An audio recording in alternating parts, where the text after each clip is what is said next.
Movie explanation bu tabiriba mayam pumnamak pu channel asina amuka hanna taramna okchari ngasidi mayam gidamakta khawrangna ngaijarakpa film amagi explanation puduna lakchari film asi release tawkiba numitta blockbuster oikiba film amani Hollywood amadi Bollywood film industry da leramba record pumnamak thugaikiba film amani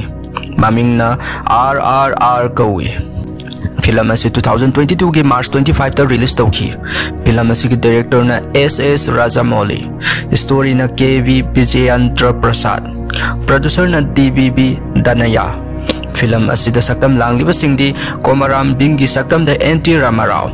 Aluri Sitarama Raju ki saktam da Ram Charan Venkata Ramaraju ki saktam da Ajay Devgan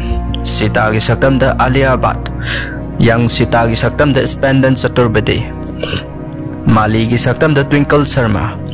film asi ki IMDb rating da 10 ki manung da 9.1 fangki Google user sing na 95% like pina ki film ama suirami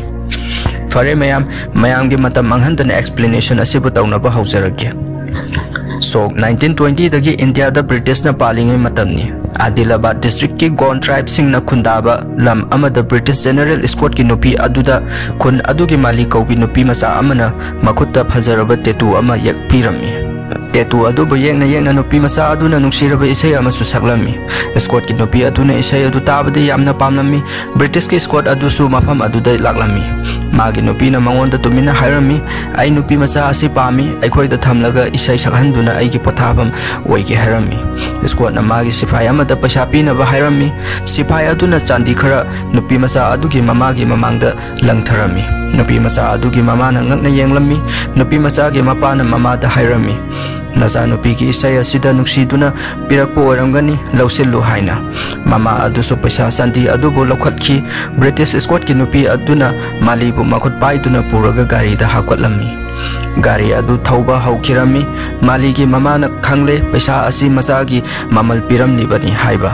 mama aduna kaptuna gari adubu tanarami aigi ichabu thanamu nakhoi ki paisa pamde haiduna mali su ima haiduna kauduna gari adugi thongnau dagi kapki mama na gari ki mamang da thatuna ichabu thambiramu haiduna khurumaga kapki sipai amana sangsilaktuna nongmai kapke tawringai Scott na khamlami aduga haire nongmai maru asigi maman kayano nang khangbra maru saraga factory adudagi mafam asida yorokpada matam kayam changi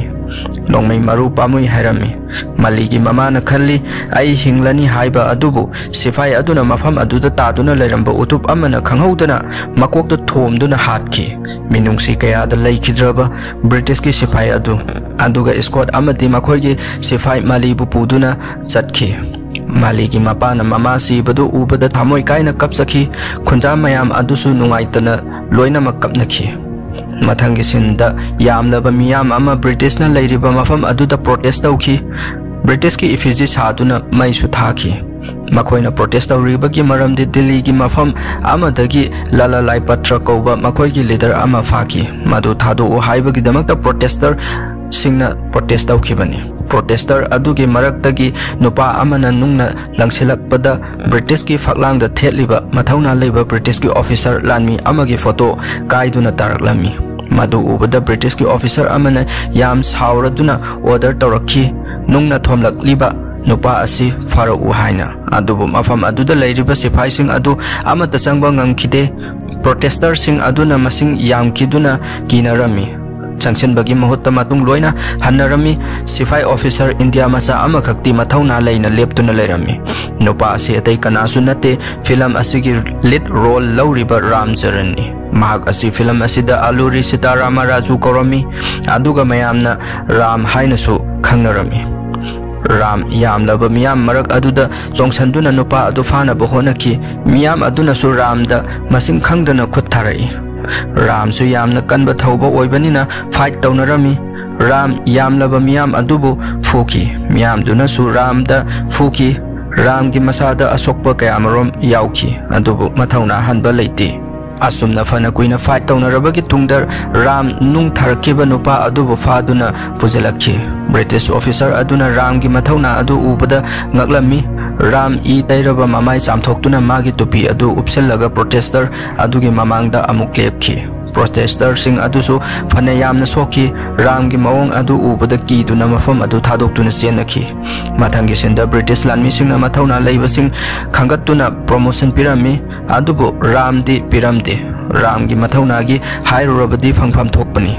Ram yamna saurami promotion piraktabaduda Ramna thauna leina siba kita British kidamakta mayoknariba adu karigumba khara di leiri haiba uri wari asigi makha tarakpada khangba ngamgani Mathangi sinda Hyderabad tagi lucingba ama British singna leiriba mafam aduga laktuna British ki escort officer aduga unarami aduga hairami nakoina Adilabad Crown tribe ki nupi macha ama farak libadu thadok khibana nakoi gi afaba oigani maramdi makoi si yam ing tapna hingjabani mabuk tappa kanguni karigumba makoi singi maraktagi ama mangkhiba haibasi makoi yam sathi rakani makoi sing adugi marakta miyoi khara ama de nupi macha adubu puduna hangani haiduna Delhi tana lakre haibagi aronba pau ama ti tare makoi singdugi marakta bim kauba yam sathi ba ama su yaubani hairami British aduna thausadana leihawi mathangi sinda Malibu thiba yaurkhiba bimna Delhi gi matai thangba jungle amada sa phan abagi damakta masagi makokte I haitharami maga langminaba kanggu adu sukhara ama langsen duna tharang tarami amana hu chenba wanthan ba ngamba hidak semami bim sa adu thorakpa ngaiduna lepaga leirami Igi manam tabadagi lamhui manba sa ama thoraktuna bimda tanarakhi bimsu lang thakliba mafam adu tana chenki khanghaudana maraktagi kai ama paithoraktuna attack torakhi laibak phabadagi bim nanthokre sa ama duda chikki sa ama dusu kai adu ubadagi chenkre haujik bim mathauna leina kai adu phanabagi damakta lang thakpham manak yorokle kai adu manak tamna paisilakpada lang aduta thuhankre Makoina senkhiba lang adudi kai phanaba lang natabana thauri na thorakhi mathauna leiraba bimna akiba amata leitana thauri adu yanki kai adu sunanthokna bakanna honaki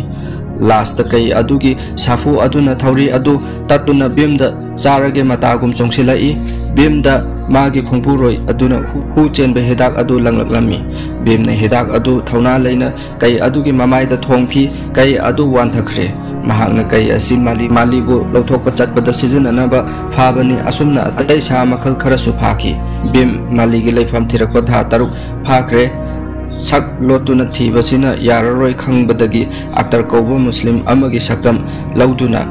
Delhi sahar gi mafam amada workshop yauduna leirami workshop adu da British police ama ma ke bike adu start haudre semo haina pusilai bimna gari adu check tawbada thau adu reserve da leiramba thengnaki aduga hairami thau asi reserve da thambagi haudabani hairaga mana thau adu on tawraga start tawbada horakhi British sipai aduga langminaba nupi adu noklami British sipai adu ikaiduna bimda taishinaduna phuki nangna gari asida kari tawsinba natra haina tamtina phubirami bimna bakut halabadi British sipai adu irai laina phuba ngamgani adubu mana khut hek halubada mana leiriba yum adu awafamda tagani khanbagini Delhi da leiriba British lanmi gi break adu da makoi Malibu lauthokna bagi damakta sathiba nupa ama laglagani haibagi damakta khanarami madu da general escort ki nupi adu na hai nupa adu phaduna purakpa ngamba mi da special officer ge promotion pi gani haina lauthoklami madu tab da ramna nupa adu hingna pura ura natraga sina pura ura hanglami escort ki nupi aduna amuk hairaklami sina puraklagana paisa oina fangani hingna puraklagana special officer promotion pi gani mathangi sinda bimga lakminaba khongloi amakhak British na leiriba manung aduda British na leiriba mafam aduda aron athuk khangaba sinmi saduna sinmi mayam changliba adude yauna honarami sinmi sing adu pareng lepduna mathang ID ulaga changhalami bimgi khongloi adugi mapa yorokpada ID yorom dabadai phuki tanjadu da British sing adugi maraktagi pukchal chawbi nupi Jennifer kaubi ama thoraktuna khamlami aduga chalo haina thadok pirakhi madu ubada bimna khanki game asigi manungda changbada nupi asigi mateng loba yagani haina Malibu loba lakliba nupa adu hingna pharaga promotion phangba yanaba gidamakta Ramarajuna misam saduna mayam pundana British singi mayokta wa khanariba aduda British ke general escort bu hekta hatok khrasi hairami adubo British ke escort bu hatpa haibasi taraibadi natabani wa khanariba makok thongba sing aduna Ramarajuna hairakliba wa adubo thawaina loramte adubo Raju ko ba bingba lakminaba nupa aduna Ramaraju gi wa adu tahauraduna Ramaraju ki manakta changsilaktuna hairami madubu oithokpa yagadra aikhoisu mafam asida mali kaubi angang ama escort na phajinkre madubu lauthokpa lakpani aikhoi gi khongloi kharaga nang mateng pangba ngangbadra hairami Ramaraju su hoi ngambani haina khumlami Ramaraju na pamliba mi asi phangba ngamlani haibagi asa torami Ramaraju makha taraklami phare adudi nakhoi gi misingi manakta chatlaga khannaminarasi hairami Rajuna phare adudi chatsi hairaga lakminarami asum lakpaduna police ke checkpost ama lerami Ramaraju police adugi manakta changchinduna Raju udanaba I card ulami ai police officer ni lambi asi hangdu haina lona hairami I card adu yenglaba matung police aduna salam kolai Rajuna madu ubadagi Ramaraju bu police ni haiba khanki adudagi Raju mafam adudagi chenki Ramarajuna Raju bu phana batanarami phana sangna tanaraklaba tungda turen amagi manakta mi mayam ama leibaduda Raju chensin kiduna mangkhre Ramarajuna maikai khuding chattuna thirami Raju thong amagi makhada binggi manakta chensilakle aduga hairami yengbadati aikhoi gumba icham chambam mali adubu mahak adu British ki thabaksu tawba mali aibu phanaba koitan tanarakle aikhoina mali bu lauthokpa lakle haibasi makoina khangli haina tamnamni bemna nang mapan thoklanu mafam amata lotuna leiro haina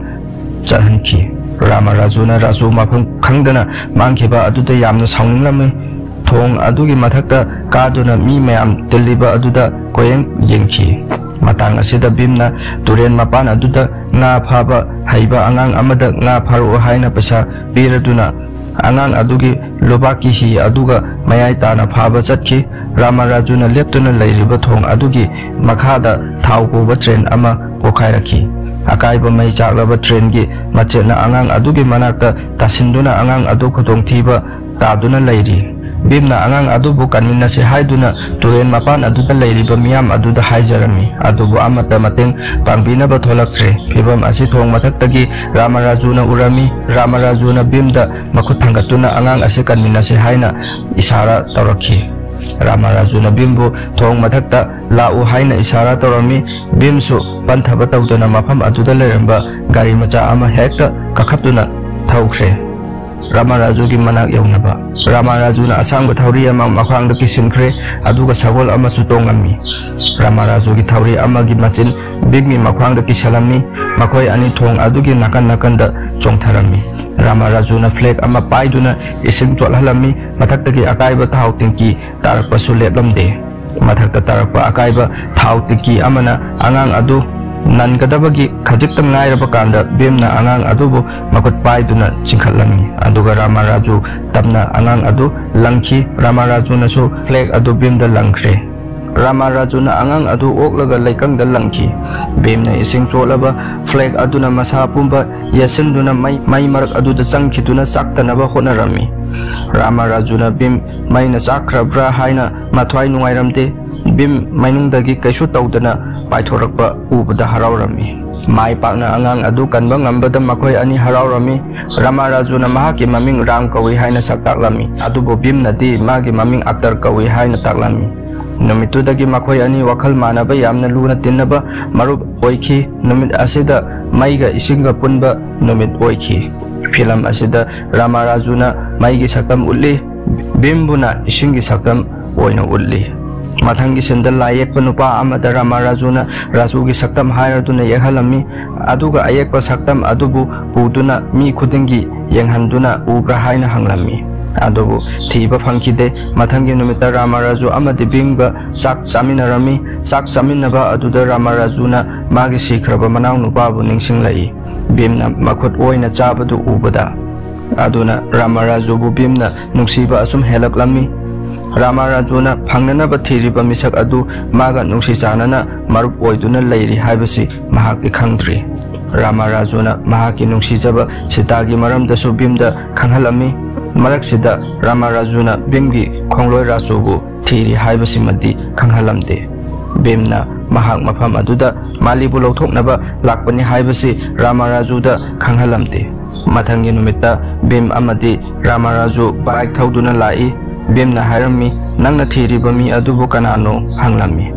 Ramarajuna Rasugi ayek pasaktam adu bimda uhalami bim so matang adu da kana gumbami amaga kaunari Ramarajuna bimda yang haliba ayek balai adu makutta ginantok tuna paitha howi ayek balai adu kuna bagina makta bimna baik adu kham tuna Ramaraju kum tharak laga ayek balai adu gi manak tana sangselakle ayek balai adu ising leiba amotba jaga amada tasinduna yek liba saktam adu mangkhre Ramarajuna bim gi manakta lakpada bimna British nupi amakhak yam nungsina yengjarami nupi adu pukchel saubi Jennifer aduni Ramarajuna bimgi matau adu ubada nungsiba phawre haiba khanglami Ramarajuna bimda nupi adu da wari saw harami adu bimde English ngangba haite nupi da wari sabasu ikairami Ramarajuna masidi yaroroi khalladuna gari thawro haiduna bim bike adu thawalli aduga dukan amadagi Ramarajuna jopi khara pairaklammi khara chalaga Jennifer na car thorak liba maikai yenglaga jopi adubu thadarami khara hendoklaga bim da bike adu khamhallammi bimna kaidorabano hanglami Ramarajuna yengte yengu Jennifer laklibasi akhoi gi nakta sangsilakla dabani hairami Jennifer khara thoraklaga magi car gi tayar adu jopi na thendatuna puncture oire gari adu khamduna mateng pangpinaba koyeng yenglami Ramaraju amadi bim leibadu ubada makhoi gi manakta sangsilaktuna mateng pangpinaba hairami bim pakhatpagum haraubagum tarami Ramarajuna tayar asi sembada matam yamna sangani hairami Jennifer na makhoi gi bike aduda yengladuna thenbinaba hairami Ramarajuna bim gi apamba thungnaba amasung masigi thakse yaunaba sinkhibani Ramarajuna bimda satlo thenbiramoro hairaduna bike adu start tawhanki Jennifer so bike aduda tongduna chatminakhre Ramaraju bimna haraujaba adu ubada yam nuaijarami bim amati Jennifer bazar yorokle bimna Jennifer da makhoi gi mehel konung adu da chaningi yengningi hairami Jennifer bimna hairiba adu karino khanglamde maramde bim English ngangba ngamdaba na pau phaunaba ngamlamde makhoi ani isara taunarami Jennifer na maligi maming palladuna maligi fi khalammi bim maligi maming tabada pigi ira chenduna lerami haujikti maligi laifamsu khangle bim khuji yonphamda prap changsinduna maligi khuji amma khudak aduda sakhi aduga Jennifer da mali da pibi naba pirami Jennifer Scott ki sifai singna magi gari adu puduna lauba lakle mana magi car manakta changsanduna party ki invitation card amasu bim da pirami laknaba so hairami Jennifer mayum da halakle aduga mali da larakwa fi makhai pirami mali wakhal nuaitana fi adu lorami Jennifer na akon bada khuji adu supirami khuji adu malina ubada yam harauna laujinki aduga Jennifer da konjallaga kaphi khuji adu na khangba ngamle mabu lawba lagli haibasi Jennifer na su malibu luna tawbirami bem Ramaraju gi manakta lagle aduga Jennifer ga maga gi wari lirami wari adu lina kitchen da sangduna chak lawthoklaga charami bimna Ramaraju da makhoi English ki nupi singsi maming yamna sangi hairami Ramarajuna bimna Jennifer gi maming adu tabada noklami aduga hairami nangna hairibadu loina maming natte Jennifer hairidu tani maming di hairami bimna makha taraduna hairei party haina so hairami aduga che amasu pirami Ramaraju che adu yengbada numit adugi party gi program amagi invitation pirakpa oirami Ramarajuna nang haujik sabagi matam natte party chatkadabani loisalasi hairami bemna aigidi maram chaba dress so amata leite setliba sidangni karamna chatkani hairami Ramarajuna nofek tawraduna party gi dress loinamak pirami haujik party tawfam aduda Jennifer famduna leiba uri British ki nupasing aduna dance tawminasi haibada Jennifer na yaramde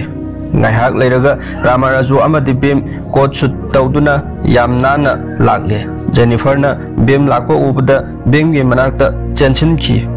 aduga dance tawminasi hairami Ramarajuna bem Jennifer na hairakli badugi artha khanghalami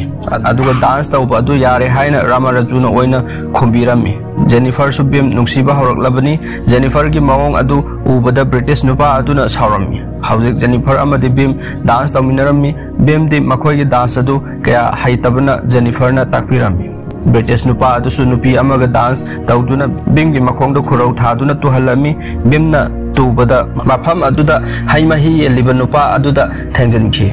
haimahi aduna British ki masak phajabi nupi amada haijanki Jennifer na nupi aduda changchanduna soikhre haina bim gi mahutta hajarami British nupa aduna noknaba hawraklami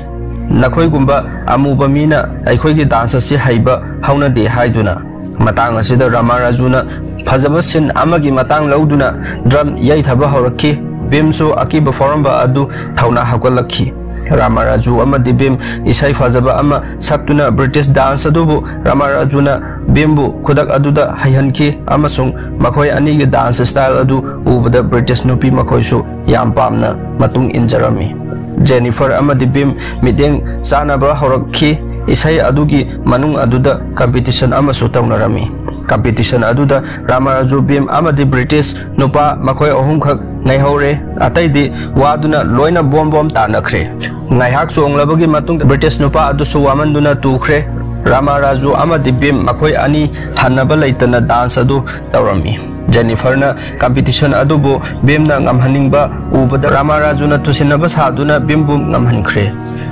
bim numit aduda popular oiki haujikte party adu loiraduna Ramarajuna bimbu poduna lambi da laklami bim ka hena chongkhibana makhong naduna chatpa ngamdre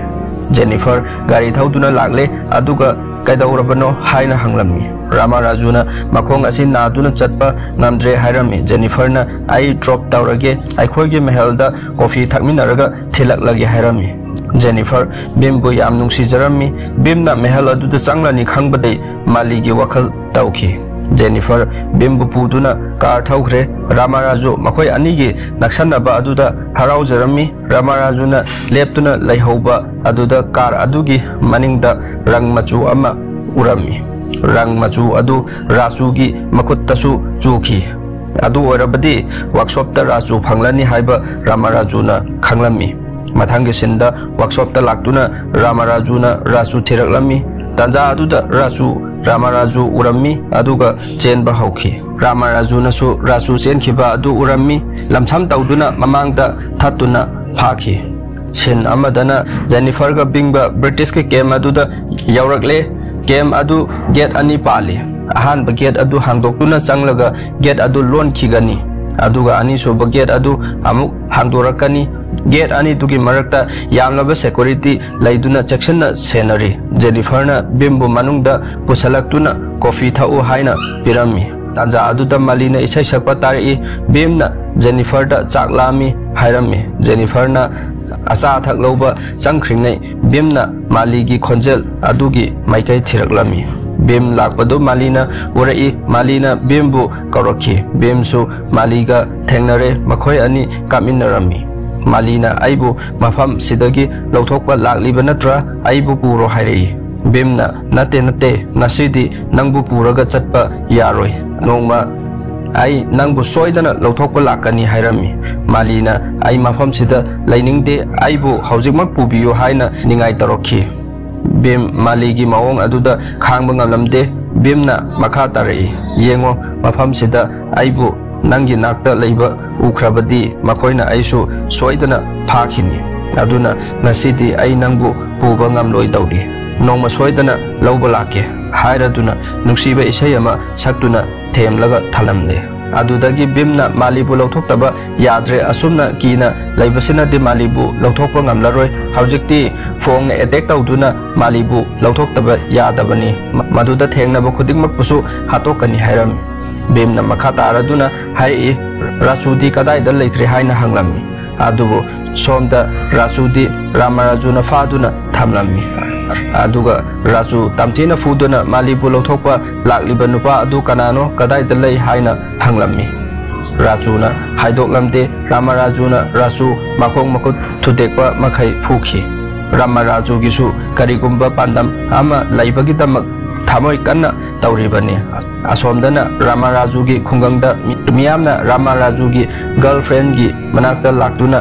Ramarajuna aikhoida wasaklam laga chatkhiba sahi mari phare maronsu amatta khanghalakte aikhoibu kawkhrabarak haina hairami matang asida film bu yang biriba mayam da chamam naba amadi fawhalli adubu Ramarajuna khungang aduda kari gidamak wasaklam libano haibadu wari asigi makha tarakpuda khangminarase haujik Raju bu phaduna thamliba adugi sin adu ulakli Rajuna mahu chenbalin ama phaduna thamli ngaihak lairga Ramaraju laktuna Raju gi manakta sangsenduna nangna paukhum pidri makhaidi nang awaba mayokna duna laigani misak adu kadai lei haiduna masada paiduna changlubada makhoigi chanabigi oiba lang achauba ama punba thengnarami matang aduda Raju mahu chenbalin adu Ramarajuda langsenduna chikhalami aduga Rajuna hairaklami British singi manakta su hu asibu phanba ngamba hidak leitabani pung amagi manungda lin adugi hu aduna nasapumba chaithoraktuna siragani Ramarajuna tamna sangsilaktuna makutta pulliba thauri adubu khitang kathat pirami aduga hairami thauri asi lauthokpada pungkun mari changani aduga nang nungaina hingjaro hairamlaga binggi manak tamna chatkhi masa adu sontharakpana kanna chatpa ngamlamde somdana bim amadi magi khongburoising aduga malibu nobidang aduda lauthokpa channabagidamak wa khanarami Ramaraju tamna lakpana binggi manak yausilaktaure bimso wa khanaba loiraduna mathau pangthoknaba chatpa thoraklami bimna thorakpa adu Ramarajuna lapna urami adubu masa pumba mapangal chonthakibana chatpasu kaupasu ngamsilaktre taduna leire upai lerektrabada karigumba posak amana kon amada makhoi anina dance tawkiba punglon adu ngamboi ngamdaboi yarami punglon adu bimna lapna tarami bim Jingnaduna thiliba maikairomda sangsinduna yengbada Ramaraju taduna leremba thengnare Ramaraju bu bimna pamkhatuna matam bakta thamlaga kari tawrabano haiduna pakhatna yenglami Ramaraju gi makutta linnamana chikre haibasi bim khanglami bimna panthaba tawdana manama singi hidak semlami aduga Ramarajuda pithaklami lin adugi mahu adu hanabagidamaktani bimna mangakta siriba lang adu lauthoklaga Ramarajuda sijin birami lang adu makhoigi thajanabagi matung inna khudong thibadagi ngakthoknaba sibani bemna lang adubu lauthokuna sibiba ubada magi khongburoi singna hairami madu lauthokanu khudong thibadagi kangadawribani bemna amuk khumlai aigi thawaidagi marupsibu kanbana maru oi asumna haina ringai Ramaraju Rasugi mangta siba lang aduga chap manabadu ningsinglai Ramaraju jingnaba forommi aina phagani haina thiraklibadu bim oirabra haina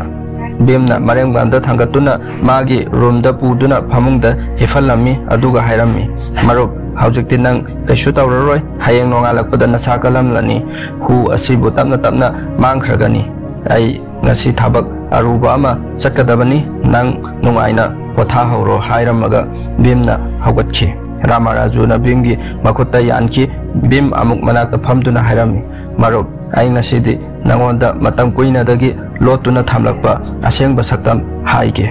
aise actor natte aigi ming bim kawe aise contract ki lusingba amani aikhoi angang nupi masa mali kaubi ama British singna phajenduna thangkre malibu lauthokpa lakpani ngasi numidang asida lauthokpa chatkadawribani aina nangonda haidoktribagi maramdi nangna aikhoi mateng pangbada nangbu awabada tagadra haina haidoktabani karigumba aina ngasi thawai thakhrabasu marup nangi nuksibadi puduna chalagani asoi angam yaudragana amuk thengnasi ai chalagi hairamlaga bim chatkhi Ramarajuna bimbu khamnaba hotnai adubu mana sonbana maram oiraga khamba ngamkhide Ramaraju yam mathawai chakna phalangda kidna thenduna kakpi mana nahandagi phage haina tanaraklibasi bim oirambasida yam nungairamde mapagi wasak ngaknabagidamakta bimbu phaduna British ki makuta sinarabati special officer ki promotion phanggadawribani bim amadi magi khongburoising British ki gate manakta changbagi tanja ngaiduna leire British ki gate adu ani panbani na mapan gi gate hanglaba matung lon khibaga manung gi thong adu hangdoraktoini tanja asi ngaihak ngairaba matung British ki gari ama laktuna ahan baget adu hangdoktuna 1000 khre aduga amuk lonsen kre ani soba gate adu hangbagi makhon tanaba bengi khongburoi ama uthakta leiduna mana kong thangatuna makhon taba ngairami bemsu truck amagi manungda yarami truck adu manungda thousand ga dauribani uthakta lairiba nupa aduna ani suba gate adu hangbagi makhon tarakle aduga gate hangkhre haibagi sign toroklami sign torokpaga truck adu yangna thousand duna ahanba gate adu thugai duna ani suba gate lana thousand ki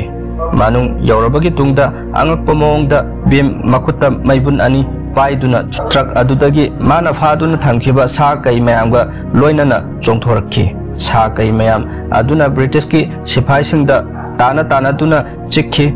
bim dasu sa singduna attack torokhi adubu bimna haisingna masa ngathokchakhi aduga British sing adubu tamthina phuthakhi tanja asida Jennifer sulairami Jennifer bu asok apan yaudana bimna car amagi manungda phamhalami Jennifer su bimgi matau adu uraga yamna ngakpa horami asumna fight tawnaringai mali mapanda senthorai bimna maligi manak tamna chensinaba honaringai British ki sifai amana maligi masam paiduna manungda pusankhi aduga British sifai aduna malibu ka amada insilaga thong so lonsenduna so adu puduna bengi manakta fight tawbalaklami brimna British sifai adubu tamthina phuthaki aduga mana pairiba so adubu lauraga malibu lotokpa changnaba tawringaida Ramaraju sagol gari ama tongduna British sifai gi dress setuna lakpadu bimna urami bimna yamna ngaklami magi nungsiraba marup British ki thabak tawbani haibasi khanglami ram bengi manaktamna thaujelakhi sagol gari adugi kangkhong paithoraktuna bimda panduna leimaida tarami Ramarajuna bimda nang British sarkar gi mayokta thabak tawbagi phaba tare harami bimna khumlaklami aigi iral kaisu leite aidi nupi macha asibu lothok palakpani nangi minai oyo hairabasu oike malibu thadok piu hairami adubu Ramarajuna bingi wa tadada makhutta lamlaklami aduga surrender taw hairaklami bimna Ramarajuda ai khangba ngamdre nangna tawribasi karino hairami pakhum pibagi mahutta Ramarajuna bimda phuba horaklami aduda phau bim makhut halamde aduga Ramarajuda hairami aikhoinedi nungsinaba marupni nang adumna tawganu haina kanna haijaki kanna haijaraba phaubuda ram bimda phuba lekhide bimna pairiba so adu makhuttage paithoktuna ahoba amada tasinki aduda bim sauba hawgalaktuna ramga onsinaduna phunaki phana kuina phunarbagi tungda Ramaraju tamna kai ama chensilai kai adubu maithiba pina ba honaringai malina leiriba yum adugi mathakta nap tuna bim kakhi adudagi bimna yum adugi mayaida escort ki nupina malibu makhut paijun duna thambadu uraduna chongthanaba honarami ram su bimna chongthadringai manak yoselaktuna phunaki makhoi ani na phuna badu general escort amasung escort ki nupina urami bemna rangi mathabakta machin atumba khulai amana thinjalam laga maligi leifamda chongthaki ramna bimbu mana sibiramba thauri adu season aduna makhayo handana yalaga thamki ramna bimda surrender taw maligi thawai kaninglabadi harami bemna su malibu escort na nongmaina namduna thambadu ure bem surrender tawba taki yamna sakna su lawrami bembo phan khraba matung Ramaraju British ki special officer ki promotion pirami aduga khusu khulai ki thampham amasu yengsinaba in charge puhlami haujik film ase flashback ta amung wahlai Ramaraju ki mapa Venkata Ramaraju na mahaki khungang singda asaba nongmai paihanduna training tawbagi saktam ama ulai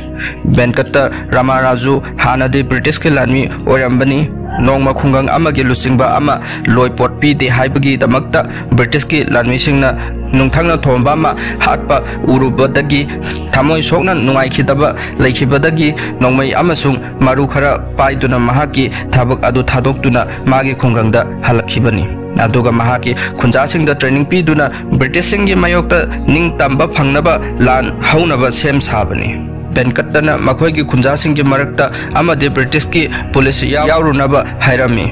nongma numidang ama Venkatagi machanupa Ramarajuna mapagi nongmi adu lotna puraga ching amagi mathakta kakhatuna makuchumba tambada chap chana target adugi mayaida palami Ramarajuna mapagi nongmi lotna puraga kapli haibasi nongalaga Venkatana khanglakpada अहनबददी साउनिंगलमी अदुबो आंगांग ओइरिबा रामाराजुना नुमिदांगी अमंबा मतम अदुदा लाखरबा मफमदगी target अदुगी मयाई चपचाना पालंबा ngambasi ubada benkata adu haraurami tanja asida British landbi mayam ama laktuna nongmai kapsilakpada khunja mayam ama siki benkata nasu lumduna mahake nongmai aduna British landmi kayasu hakhi training ningthina tawraga lairaba khunja mayam ama laijarabasu nongmai laitabana sep oigadaba mafam amada chenba tarangki benkata na British landmi mayam ama hatok charabasu mahake mathabakta thekhiba nongmai maru sing adu loisin khiduna makhata na British na attack tauba ngamkhide British sing adusu benkata na lairiba maikai rom da sangsilaklami matang asida Ramaraju chenkhibagi mahutta mapagi nakta changsilaklami mapa na machada nang mayam na chenakhriba maikai asomda chenkhigedi haidana sidakarigi changthalaklino hanglami Ramaraju na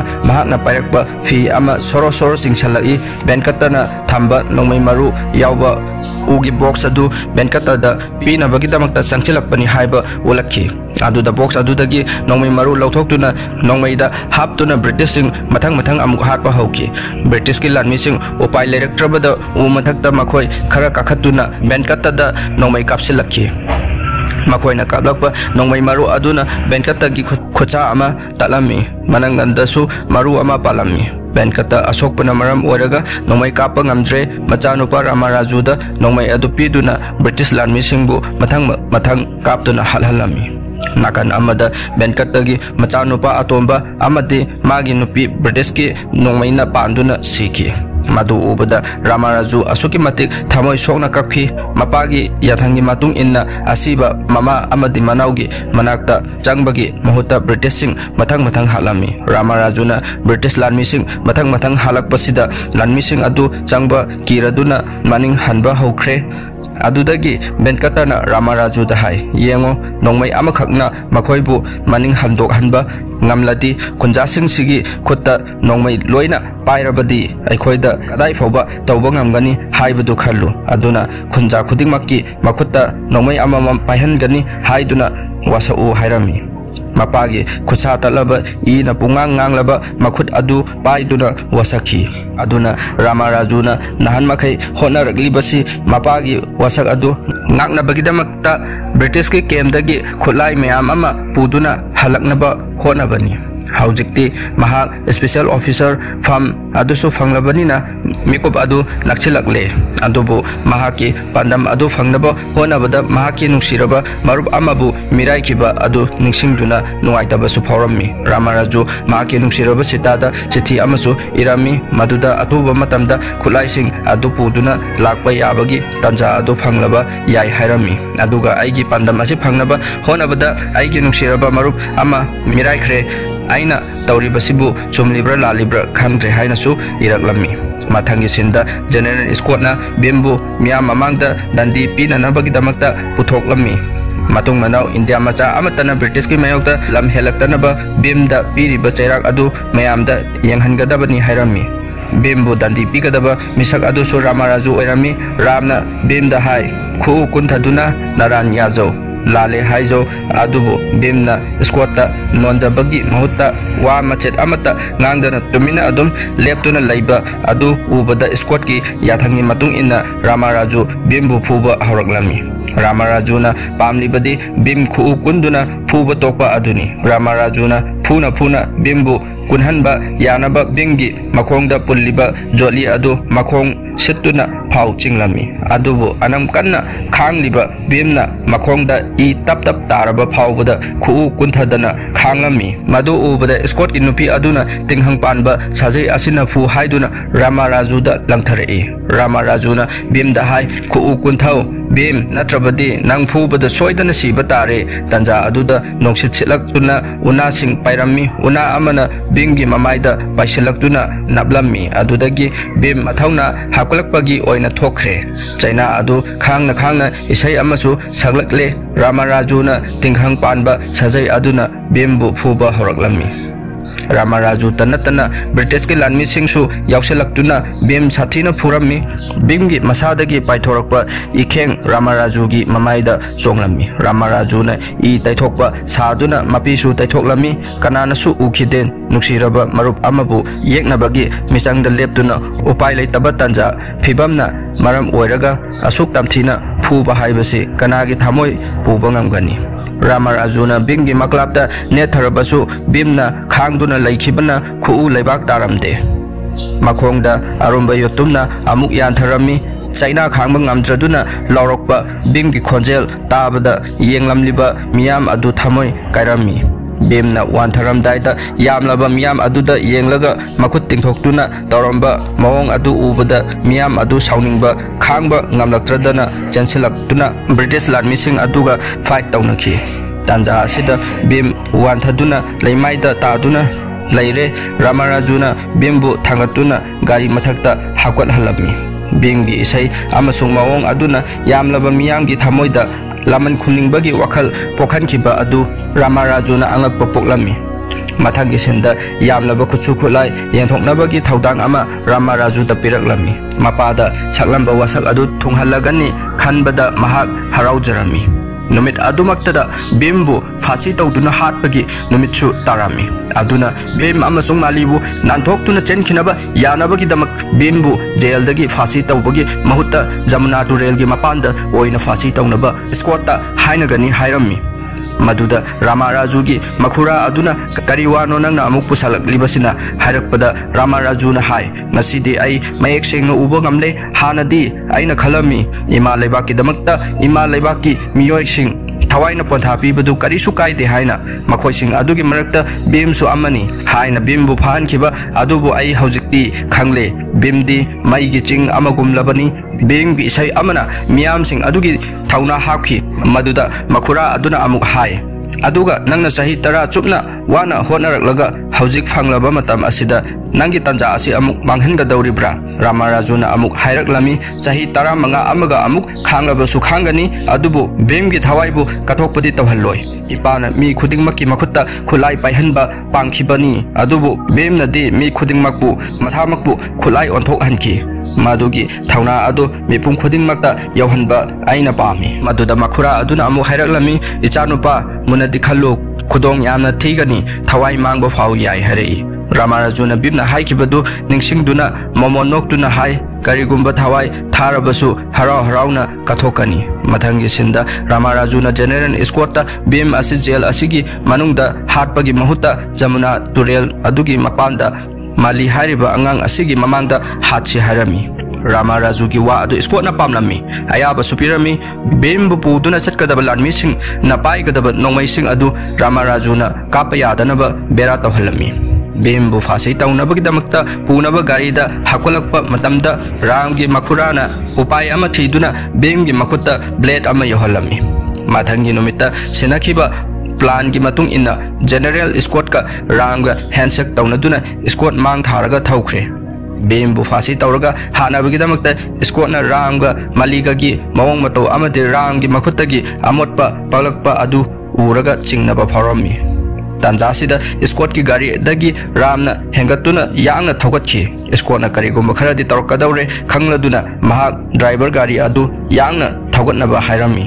Ramarajuna mangjona plan tawduna thamlamlaba u ama general escort ki gari adugi mathakta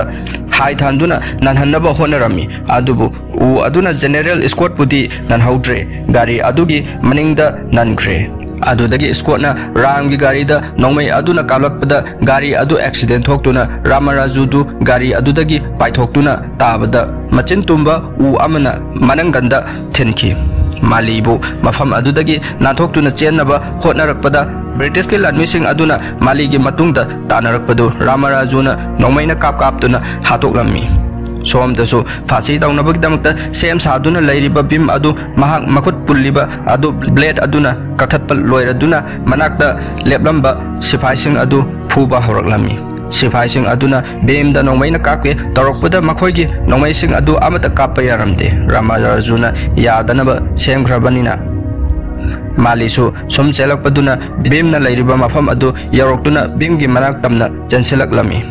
Ramaraju Maligi Matunda Nongmai Ama Pairaga Malibu Panaba Honariba Sipai Kudima Kap Kaptuna Halaga Asum Selakpada Bimna de Ramarajuda Malidar Nomaina Kap Taure Kanduna Utup Amana Ramarajugi Makokta Tomlami Ramarajuna Kap Kiba Nongmai Maru Adu Malida Sipai Amana Nomaina Kap Taurena Kap Kibani Hauzik Bim Malibu Puduna Jangalomta Chen Kirami Bim Amadi Malibu Panaba Tauriba British Lanmi Kudingman Ramarajuna Hajinduna Tanaba Namhalamte